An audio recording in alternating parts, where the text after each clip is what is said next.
بسم اللہ الرحمن الرحیم۔ سبق آموز۔ ایک دن ایک کتا جنگل میں بھٹک گیا۔ تبھی اس نے دیکھا کہ ایک شیر اس کی طرف آ رہا ہے۔ کتے کی سانس رک گئی، آج تو کام تمام میرا۔ پھر اس نے اپنے سامنے کچھ ہڈیاں پڑی دیکھیں۔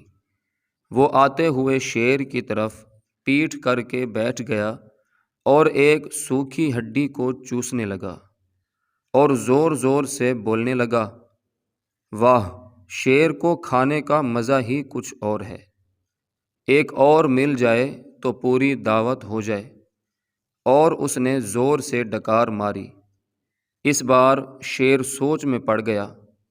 اس نے سوچا، یہ کتا تو شیر کا شکار کرتا ہے، جان بچا کر بھاگنے میں ہی بھلائی ہے۔ اور شیر وہاں سے جان بچا کر بھاگ گیا۔ درخت پر بیٹھا ایک بندر یہ سب تماشا دیکھ رہا تھا۔ اس نے سوچا، یہ اچھا موقع ہے، شیر کو پوری کہانی بتا دیتا ہوں، شیر سے دوستی بھی ہو جائے گی اور اس سے زندگی بھر کے لیے جان کا خطرہ بھی دور ہو جائے گا۔ وہ فٹافٹ شیر کے پیچھے بھاگا۔ کتے نے بندر کو جاتے ہوئے دیکھ لیا اور سمجھ گیا کہ کوئی گڑبڑ ہے۔ ادھر بندر نے شیر کو پوری کہانی بتا دی کہ کس طرح کتے نے اسے بے وقوف بنایا ہے۔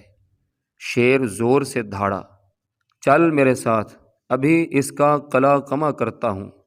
اور بندر کو اپنی پیٹھ پر بٹھا کر شیر کتے کی طرف چل پڑا۔ کتے نے شیر کو آتے دیکھا تو پھر ایک بار کتے کو جان کی بن آئی، مگر پھر ہمت کر کے کتا اس کی طرف پیٹھ کر کے بیٹھ گیا اور زور زور سے بولنے لگا۔ بندر کو بھیجے ہوئے 1 گھنٹہ ہو گیا، نکما ایک شیر پھنسا کر نہیں لا سکتا۔ یہ سنتے ہی شیر نے بندر کو پٹک دیا اور واپس پیچھے بھاگا۔ نتیجہ، مشکل وقت میں اپنے اعتماد پر قابو رکھیں، گھبرائیں نہیں۔ ہر مشکل کا حل نفسیات و حواس کو نارمل رکھنے میں ہے۔ ایک بار محبت سے درود شریف پڑھ لیجئے، صلی اللہ تعالی علیہ وآلہ وسلم۔